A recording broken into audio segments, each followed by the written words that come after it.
يا أيها الذين آمنوا اتقوا الله حق تقاته ولا تموتن إلا وأنتم مسلمون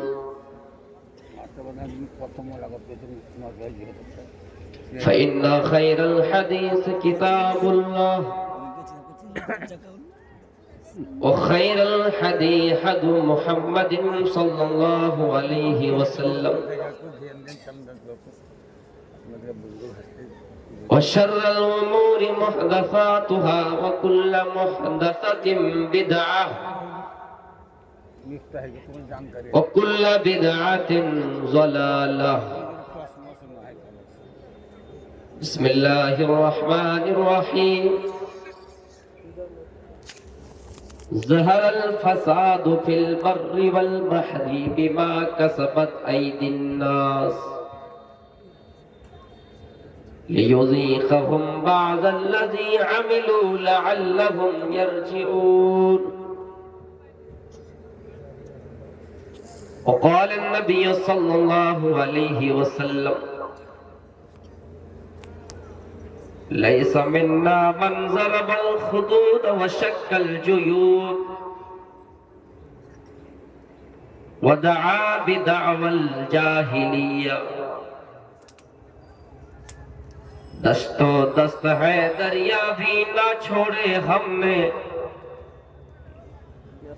دست و دست ہے دریا بھی نہ چھوڑے ہم نے، بحر ظلمات میں بھی توڑا دیے گھوڑے ہم نے. Incoming voice call from Ashfaq Alam on جاگی رہے بھاونا جیسی، جاگی رہی بھاونا جیسی، پربھو مورت دیکھی تم تیسی. اسٹیج پر نہایت ہی موقر علماء کرام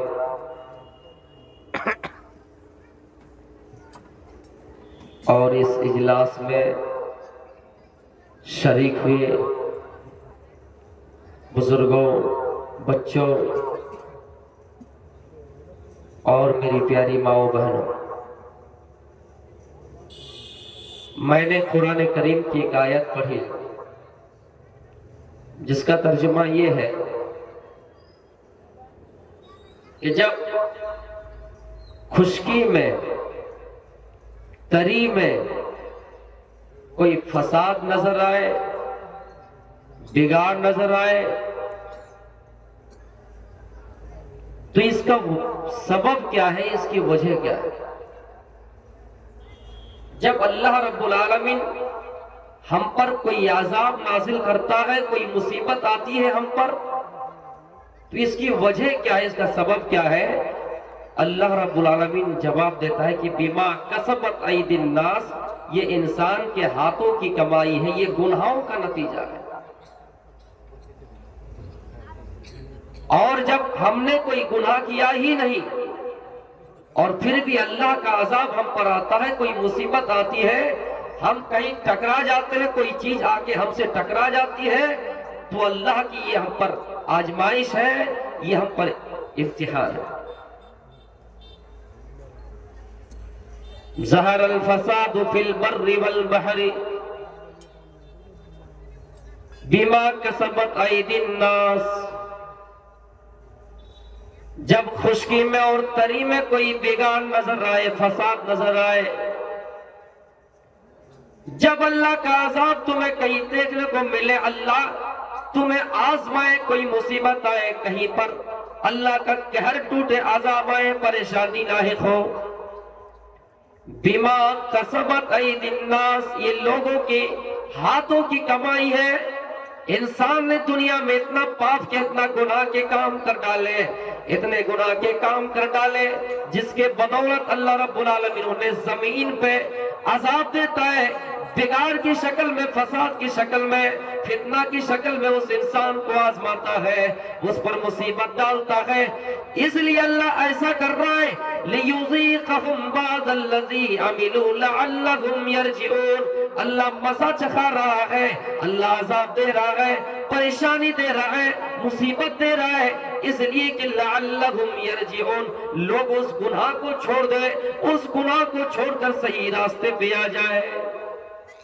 اللہ بعض گناہوں کا عذاب دیتا ہے، بعض گناہوں کے ذریعے، بعض گناہوں کو ان کے بدولت اللہ رب العالمین جب کوئی انسان گناہ کرتا ہے بعض گناہوں کی وجہ سے اللہ سزا دیتا ہے، اور ایسا اللہ اس لیے کر رہا ہے کہ بندہ اس گناہ کو چھوڑ دے، اس سے پلٹ آئے، صحیح راستے پہ آ جائے۔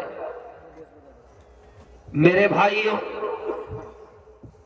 حال ہی میں آپ نے سنا جنوری کا مہینہ میں امریکہ جیسا سپر پاور ملک میں آگ لگی۔ اس کو جلدی عذاب کہنا صحیح نہیں، لیکن غور کیجئے، جو امریکہ دنیا سپر پاور کے نام سے جس کو دنیا جانتی ہے، اور جو اپنے آپ کو بھی سپر پاور مانتا ہے، پوری دنیا امریکہ کو سپر پاور مانتی ہے، اور امریکہ کو بھی اپنی طاقت پر ناز ہے۔ یہی وہ امریکہ ہے جس نے عراق کی اینٹ سے اینٹ بجا دی اور افغانستان پر حملہ کیا، کتنے ملکوں کو برباد کیا جن کے پاس ساری طاقتیں ہیں، لیکن جب آگ لگی اور اس شہر کو برباد کر دیا تو امریکہ اللہ کی عذاب کے آگے گھٹنے ٹیکنے پر مجبور ہو گئے، ان کی ساری طاقتیں بے بس ہو گئی اور زمین پہ بے سہارا نظر آئے۔ میرے بھائیوں، جس کو دنیا دیکھ کر شرمائے، یہی اللہ رب العالمین کہتا ہے، لوگوں وَلَنُذِيقَنَّهُم مِّنَ الْعَذَابِ الْأَدْنَىٰ دُونَ الْعَذَابِ الْأَكْبَرِ۔ اللہ کہتا ہے ہم دنیا میں تمہیں ہلکا پھلکا عذاب دیں گے، دنیا میں ہم تمہیں ہلکی سزا دیں گے، آخرت کی عذاب کے مقابلے میں، آخرت کی سزا کے مقابلے میں، بڑے عذاب کے مقابلے میں ہم تمہیں دنیا میں ہلکا عذاب دیں گے۔ یہ آگ لگی، یہ مسلمانوں کے لیے بھی نصیحت کی بات ہے، عبرت کی بات ہے، مسلمان بھی اس سے سبق حاصل کریں کہ جو دنیا میں اپنے آپ کو سپر پاور مانتا ہے، لیکن وہاں پر اللہ کا عذاب آیا تو کیوں آیا؟ کہیں ایسا نہ ہو کہ کل ہمارے اوپر بھی وہ عذاب آئے، کہیں ایسا نہ ہو کہ ہمارے اوپر بھی وہ ہمیں دن دیکھنا پڑے اور یہ مصیبتیں آئے۔ اس لیے میرے بھائیوں، یہاں پر ایک بہت بڑا سبق ملتا ہے، جو دنیا میں اپنے آپ کو سپر پاور مانتا ہے اور دنیا اس کو سپر پاور مانتی ہے، لیکن رب کی طاقت کے آگے ان کی طاقت بے بس ہو گئی۔ اس لیے اللہ کہتا ہے اِنَّ بَطْشَ رَبِّكَ لَشَدِيدٌ، تیرے رب کی پکڑ بہت سخت ہے۔ دنیا میں دکھاؤ اپنی طاقت، مارو لوگوں کو، ہڑپو زمین و جائیداد، لیکن میرے بھائیوں جب اللہ کی پکڑ آئے گی تو وہاں پر پھر اللہ کا عذاب آئے گا۔ آپ کو عذاب میں اللہ رب العالمین اسی دنیا میں عذاب کے طور پر دکھائے گا کہ دیکھو انجام، دنیا میں تم نے لوگوں کے ساتھ ظلم کیا ہے اور اس ظلم کے بدلے میں اللہ نے کیا دے رکھا ہے۔ سوال پیدا ہوتا ہے کہ اس شہر کے بارے میں جس کو لاس اینجلس شہر کہا جاتا ہے، فرشتوں جیسی صفت، لیکن کیا وجہ کہ اللہ کا عذاب آیا، آگ لگی، نام فرشتوں جیسی صفت تو ہے، لیکن دیکھیے وہاں پر فلم انڈسٹری کا گھر ہے جہاں پر اللہ کہنے والے لوگ زیادہ نہیں ہیں، جہاں پر زناکاری عام ہے، جہاں پر بدکاری عام ہے۔ میرے بھائیوں اتنا ہی نہیں، وہاں کی ایک یونیورسٹی کو کھنگالا گیا، سرچ کیا گیا تو کتنے ایسی لڑکی پائے گئے جو شادی سے پہلے، دھارمک کلمہ پڑھنے سے پہلے ان کی یہاں حمل ٹھہر جاتا ہے، ان کی یہاں بچہ پیدا ہو جاتا ہے۔ جہاں ندیوں کے کناروں پہ، جہاں نالیوں میں، جہاں سڑکوں میں کھلی عام لوگ زنا کرے، جہاں پہ بے حیائی کا اڈا موجود رہے، جہاں پہ نشیڑی گنجیری کا اڈا موجود ہو، جہاں پر فلم انڈسٹری، فلمی ستارے موجود ہو، جہاں پر اللہ کا نام لینے والے کم ہو، وہاں پر اللہ کا عذاب نہ آئے تو کیا ہے؟ اللہ کہتا ہے ظَهَرَ الْفَسَادُ فِي الْبَرِّ وَالْبَحْرِ بِمَا كَسَبَتْ أَيْدِي النَّاسِ۔ اے لوگوں، جب زمین میں، خشکی میں، تری میں بگاڑ نظر دیکھو، بگاڑ نظر آنے لگے، فساد دیکھو تو سمجھو کہ یہ تمہارے ہاتھوں کی کمائی ہے۔ دنیا میں تمہارے پاپ گر گئے ہیں، دنیا میں تم پاپوں سے گر گئے ہو، اتنا پاپ تمہارا ہو گیا ہے، اللہ اس کے بدولت تمہیں، اللہ اس کے بدلے میں تمہیں دنیا ہی میں عذاب دے رہا ہے۔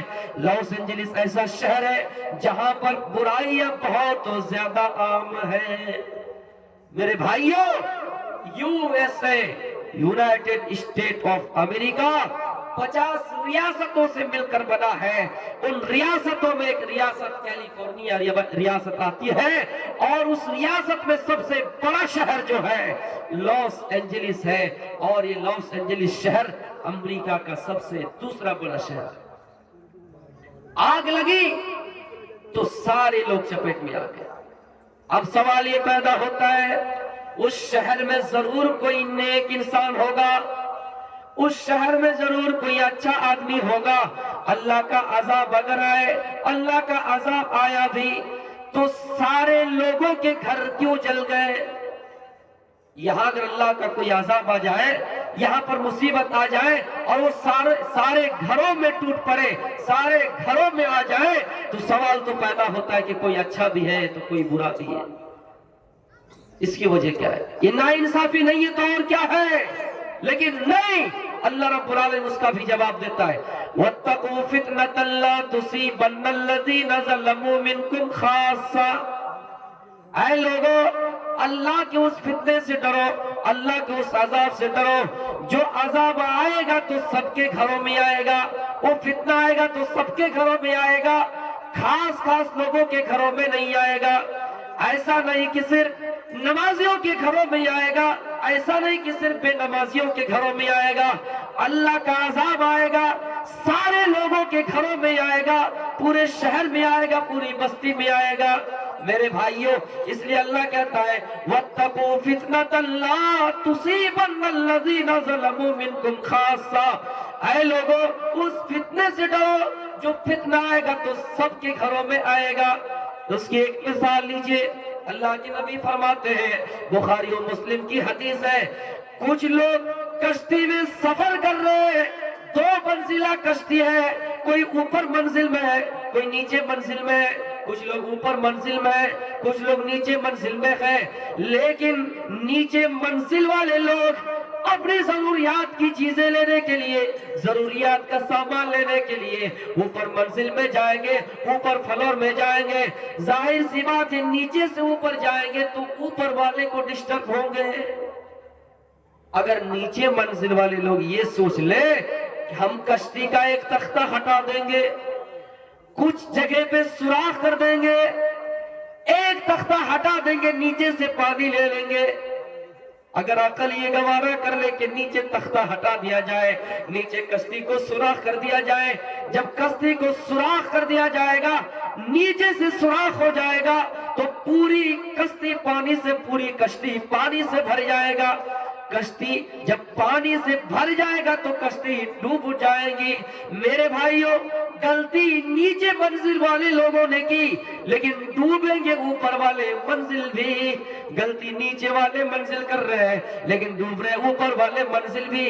اس لیے نبی اکرم نے یہ مثال دی اور سمجھایا، لوگوں اگر نیچے والے منزل کے جو لوگ ہیں غلطی کر رہے ہیں، کشتی کو چھیدا کر رہے ہیں، کشتی کو سوراخ کر رہے ہیں، تختہ ہٹا رہے ہیں، تو اوپر والے کی ذمہ داری ہے کہ نیچے والے منزل والے لوگوں کو روکے۔ اوپر والے لوگ کی ذمہ داری ہے، جو لوگ نیچے فلور میں ہیں، نیچے منزل میں ہیں، ان کو روکیں، ورنہ نیچے والے ڈوب جائیں گے۔ ان کی غلطی تو سمجھ میں آتی ہے، لیکن اوپر والے جو ہے ان کی کوئی غلطی نہیں، لیکن نیچے والوں کی غلطی کی وجہ سے اوپر والے بھی ڈوب رہے ہیں۔ تو میرے بھائیوں، جب اللہ کا عذاب آئے گا تو پوری بستی میں آئے گا، پورے شہر میں آئے گا، آگ لگیں گی تو پورا گھر برباد ہوگا، پورا شہر برباد ہوگا، لاس اینجلس شہر پورا برباد ہوگا۔ میں آپ کو 2-4 باتیں کہہ کر قرآن و حدیث کی طرف رجوع کرتا ہوں۔ لاس اینجلس شہر میں آگ لگی، وہاں پر ایک آدمی رہتا ہے جن کو دنیا جیمز ووڈ کے نام سے جانتی ہے۔ آپ بھی سرچ کیجئے نیٹوں پر، جنہوں نے کہا تھا ٹویٹر میں ٹویٹ کرتے ہوئے کہ نو سیج فائر، نو کمپرومائز، نو فارگیونیس۔ کیوں کہا تھا؟ غازہ کے اندر، غازہ کے مسلمانوں کے ساتھ جو ظلم ہو رہا تھا، چھوٹے چھوٹے بچے جن کو قتل کر دیے جاتے تھے، کون کر رہے تھے؟ اسرائیلی فوج، اسرائیلی آتنکی، اسرائیلی سرکار۔ میرے بھائیوں، اسرائیل میں جو سرکار ہے ان کو ٹویٹ کرتے ہوئے انہوں نے کہا تھا کہ غزہ کے اندر جنگ جاری رکھو، وہاں کہ مسلمانوں کے ساتھ کوئی سمجھوتا نہیں، کوئی کمپرومائز نہیں، کوئی یدھ ویرام نہیں، نو سیج فائر، نو کمپرومائز، نو فورگیونیس۔ کون کہنے والا تھا؟ جیمز سوٹ۔ لیکن اللہ کا عذاب آیا، آگ لگی تو جیمز سوٹ کا بھی گھر جل گیا۔ میرے بھائیوں، اللہ کا عذاب آیا تو جیمز سوٹ کا بھی گھر جل گیا، اور ٹی وی پہ آ کے رو رہا ہے کہ میرا گھر جل گیا۔ جو یہ کہنے والا کہ مسلمانوں کے ساتھ اگر جنگ جاری ہے تو جاری رہنے دو، مسلمانوں کا بچہ مارا جا رہا ہے، مسلمان مارے جا رہے ہیں، جانے دو، کوئی کمپرومائز نہیں، کوئی سمجھوتا نہیں، لیکن جب خود کا گھر جل گیا تو رو رہا ہے۔ میرے بھائیوں، وہاں پر اللہ کا عذاب نہ آئے تو اور کیا آئے؟ غزہ کے ان بچوں کا حال دیکھیے، جو بچہ بھوک کی وجہ سے پریشان ہے، بھوک کی وجہ سے بے چین تھے، بھوک کی وجہ سے اتنے پریشان تھے کہ کھانا نہیں مل رہا ہے، پانی تک نہیں مل رہا ہے۔ پانی پر بھی پابندی لگا دی گئی تھی، پانی پر بھی روک لگا دیا گیا تھا۔ کیچڑ سے پانی اٹھاتا ہے، چھوٹے چھوٹے بچے کیچڑ سے پانی اٹھاتا ہے اور اس پانی کو صاف کرتا ہے، پھر اس پانی کو پیتا ہے۔ واللہ کہہ رہا ہوں، ان بچوں کا حال دیکھ کر آنکھیں نم ہو جاتی تھی۔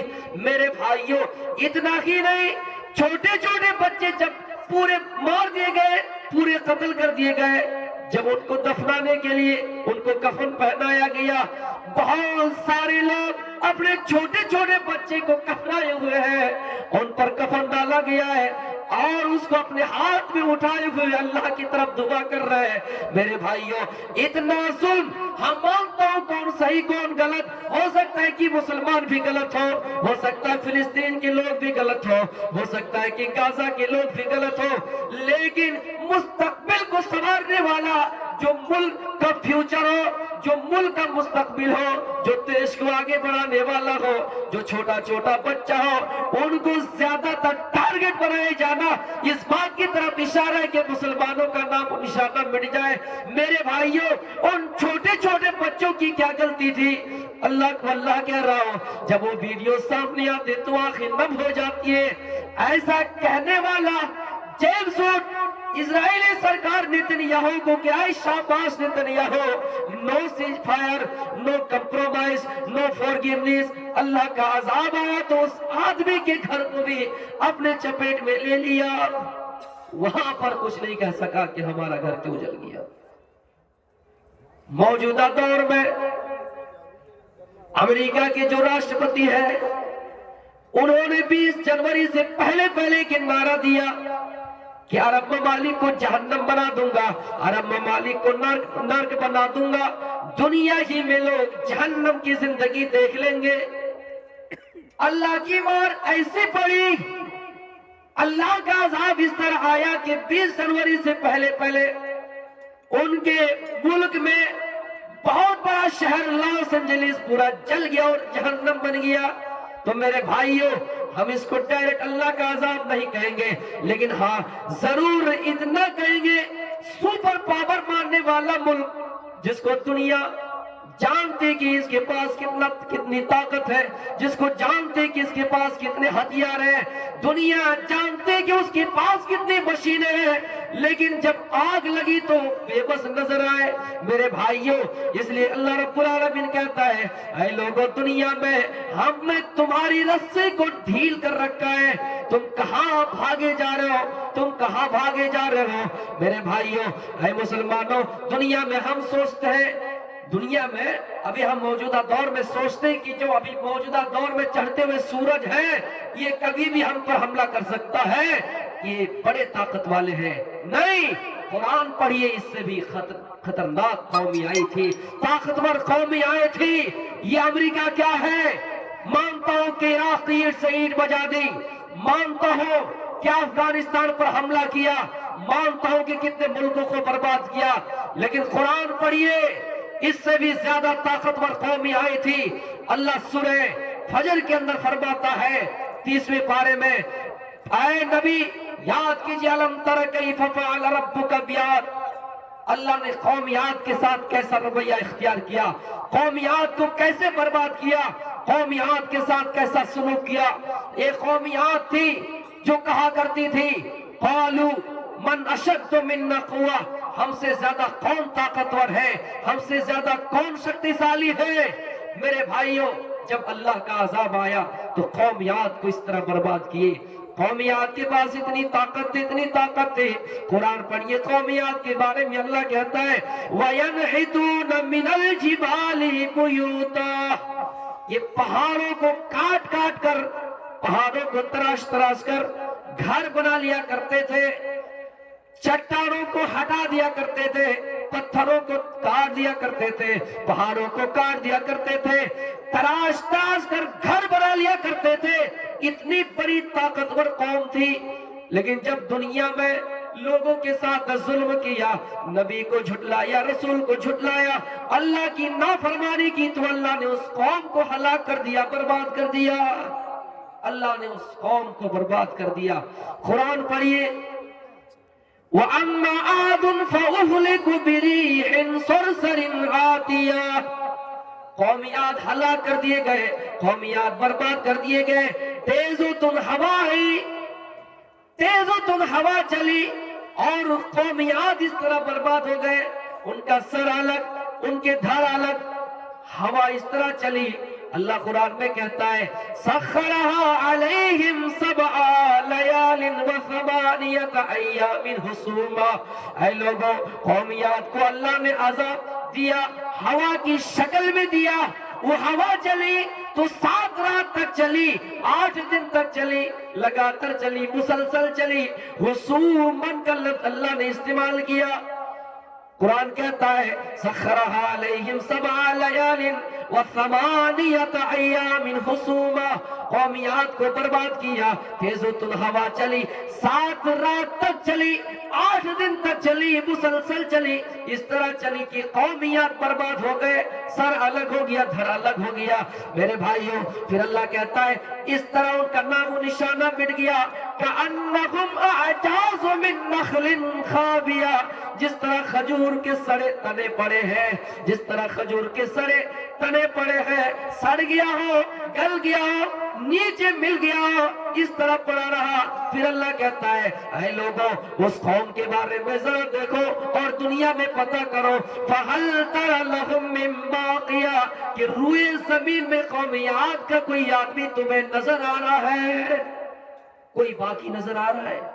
اتنی بڑی طاقتور قوم جس کے پاس ساری طاقتیں ہیں، جس کے پاس سارے آئٹم ہیں، سارے ان کے پاس ہتھیار ہیں، سارے آلات ہیں، لیکن میرے بھائیو اللہ نے ان کا نام و نشانہ اس طرح مٹایا کہ روئے زمین میں قومیات کا کوئی ایک آدمی نہیں ملتا. ہم جلدی گھبرا جاتے ہیں کہ ہم پر کیا ہونے والا. ہم جلدی گھبرا جاتے ہیں کہ ہمیں کہیں ملک سے نہ نکال دیا جائے. ہم کمزور پڑ گئے اور اقتدار پہ بیٹھنے والے مضبوط ہو رہے. نہیں میرے بھائیوں، قرآن پڑھیے اللہ کہتا ہے وَلَا تَهِنُوا وَلَا تَحْزَنُوا وَأَنْتُمُ الْأَعْلَوْنَ إِن كُنتُم مُّؤْمِنِينَ. اے مسلمانوں، تم غم نہ ہو، پریشان نہ ہو جانا، غمزدہ نہ ہو جانا، مایوس نہ ہو جانا. ہم تمہیں اقتدار دیں گے، ہم تمہیں کرسی دیں گے، ہم تمہیں اقتدار پر بٹھائیں گے، لیکن شرط ہے اپنے اندر ایمان پیدا کر لو. لیکن شرط ہے اپنے اندر ایمان پیدا کرو. ہم جلدی ہمت ہار دیتے